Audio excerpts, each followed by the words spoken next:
Hello बच्चों, मैं doctor Sunita Nandal कक्षा 12th के लिए अभिव्यक्ति और माध्यम पुस्तक कहानी अभिव्यक्ति और माध्यम जो पुस्तक है उसमें चैप्टर है कैसे लिखे कहानी, ये लेकर आई हूँ आपके लिए। एक वीडियो पहले बना चुकी हूँ, उसमें कहानी क्या है, कहानी का स्वरूप, परिभाषा, कहानी का इतिहास क्या है, पढ़ चुके हैं। अब पढ़ते हैं कहानी के केंद्रीय बिंदु यानी कथानक। कहानी में कौन कौन से तत्व होते हैं, उन तत्वों का अलग अलग वर्णन करेंगे। पहला तत्व है कथानक, कथावस्तु। कथावस्तु 3 प्रकार की होती है, जिसमें उसका आरंभ होता है, उसका मध्य होता है, उसका अंत होता है यानी समापन होता है। तो पहला बिंदु है कथानक। वस्तुतः कथानक कहानी का केंद्र बिंदु कहा जा सकता है, इसे हम कथावस्तु भी कह सकते हैं। एक परिभाषा के अनुसार कथानक वह तत्व है जिसमें कहानी का संक्षिप्त रूप, आरंभ से अंत तक कहानी की सभी घटनाओं और पात्रों का प्रयोग किया गया हो, उसे कथानक कहते हैं। कथानक कहानी का अनिवार्य तत्व है, इसके बिना कहानी की कल्पना भी नहीं की जा सकती। कहानीकार किसी एक मौलिक भाव या समस्याओं के लिए घटनाओं की योजना बनाता है, प्लानिंग करता है, इसी को हम कथानक कहते हैं। एक विद्वान ने कथानक को कहानी का प्रारंभिक नक्शा कहा है। कैसे? जैसे मकान बनाते हैं तो सबसे पहले कागज पर नक्शा बनाया जाता है कि यहाँ कमरे बनेंगे, बाथरूम बनेगा, किचन बनेगी। उसी प्रकार कहानी लिखने से पहले लेखक के मन में कोई ना कोई घटना, किसी न किसी घटना की जानकारी होती है, कोई ना कोई अनुभव होता है, उसके दिमाग में एक नक्शा तैयार होता है। कभी तो कहानीकार पूरे कथाकार की जानकारी पा लेता है, कभी कथानक के केवल एक सूत्र को प्राप्त कर लेता है। उदाहरण के रूप में एक छोटी सी कहानी, यदि कहानीकार को छोटा सा प्रसंग या पात्र भा जाता है तो उसी की डिटेल देता है, उसी का विस्तार करने में लग जाता है। इसके लिए वो अपनी मौलिक कल्पना का प्रयोग करता है। पात्र कहानी की कोरी कल्पना नहीं होती, यह एक ऐसी कल्पना होती है जो असंभव हो, बल्कि यह संभव कल्पना होती है। कल्पना का विस्तार करने के लिए कहानीकार के पास जो सूत्र होता है उसी के आधार पर कथानक को आगे बढ़ाता है। परिवेश, जो वातावरण है, पात्र या समस्या से कहानीकार को यह सूत्र मिलता है। इन तीनों के समन्वित आधार पर लेखक संभावनाओं के बारे में विचार करता है, एक संभव काल्पनिक ढांचा तैयार करता है। लेकिन यह भी आवश्यक है कि लेखक का काल्पनिक ढांचा उसके उद्देश्यों से मेल खाता हो। यहाँ एक मरीज का उदाहरण लीजिए जो पिछले सप्ताह से लगातार अस्पताल में आ रहा है, लेकिन डॉक्टर से मिलने के लिए उसकी बारी नहीं आती। ये सूत्र मिलने के बाद कि बार बार जा रहा है लेकिन उसकी बारी नहीं आती, वो डॉक्टर को दिखा नहीं पाता। समस्या मिल गई कि ये हॉस्पिटल की समस्या है। ये सूत्र मिलने के बाद लेखक अस्पताल की सारी व्यवस्था, वहाँ के पात्रों की गतिविधियों के बारे में सोचने लग जाएगा और साथ ही अपने उद्देश्य का भी निर्णय कर लेगा।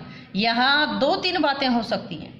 पहली बात तो ये कि लेखक अस्पताल पर ही कहानी लिखना चाहता है, अथवा मरीज की पीड़ा को आप तक पहुँचाना चाहता है, अथवा वह मानवीय त्रासदी को सामाजिक तथा राजनीतिक परिस्थितियों से जोड़ना चाहता है कि समाज में व्यक्ति की कितनी कदर है, हॉस्पिटल में जाने के बाद कैसे संभाला जाता है उसको, या जो राजनीतिक परिस्थिति को उजागर किया जाता है।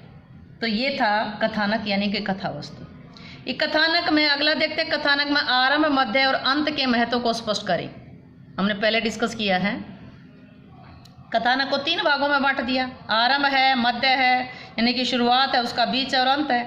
इन तीनों के सम्मिलित रूप को हम कथानक कह सकते हैं। कथानक का आरंभ आकर्षक होना चाहिए, मध्य स्वाभाविक कौतूहल बढ़ाने वाला होना चाहिए, अंत में आकस्मिक होने पर अप्रत्याशित नहीं होना चाहिए। एक पाश्चात्य विद्वान ने कथानक की तुलना रेस कोर्स के घोड़े के साथ की है, जिसमें आरंभ और अंत का विशेष महत्व है, जो कहानी को रोचक बनाता है। द्वंद्व का मतलब है बाधा।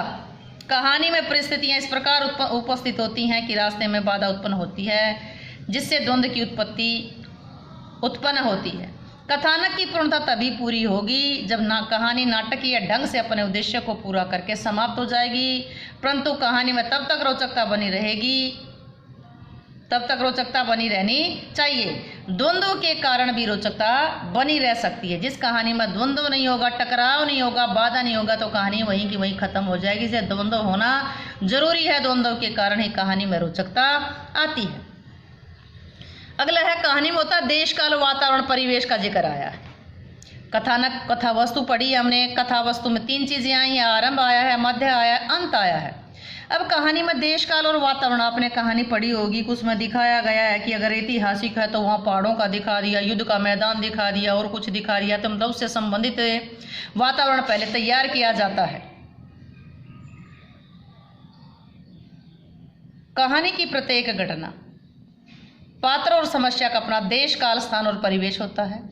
जब कहानी के कथानक का स्वरूप बनकर तैयार हो जाता है तब कहानीकार कथानक के देश काल और स्थान को अच्छी प्रकार समझ लेता है।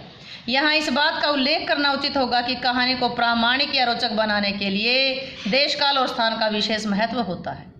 उदाहरण के लिए किसी सरकारी कार्यालय के से कथानक लिया जाता है। उस कार्यालय को कि अगर किसी दफ्तर की कहानी लिखी जाती है तो उस दफ्तर का ही माहौल होगा, उस कार्यालय का पूरा परिवेश, ध्वनि, कार्य, व्यापार, वहाँ के लोग, उनके आपसी संबंध, नित्य प्रति ऑफिस में घटने वाली घटनाओं की जानकारी जरूर होती है। लेखक जब कथानक के आधार पर कहानी का विकास करने लगता है तब ये जानकारियाँ उसे मदद देती हैं, उस जानकारियाँ उसके लिए सहायक होती हैं। अतः प्रत्येक कहानी में देश, काल, स्थान और वातावरण का महत्वपूर्ण स्थान है। यह कहानी का आवश्यक तत्व माना जाता है। तो अब तक हमने पढ़ा कथानक के 3 भाग थे, आरंभ, मध्य और अंत। अपना देश काल और वातावरण। तो देश काल और वातावरण भी कहानी का प्रमुख तत्व है। उम्मीद है कि ये तीनों चीज़ें आपको समझ आई होंगी। समझ आई हो तो वीडियो को लाइक करें, शेयर करें, चैनल को सब्सक्राइब करना ना भूलें।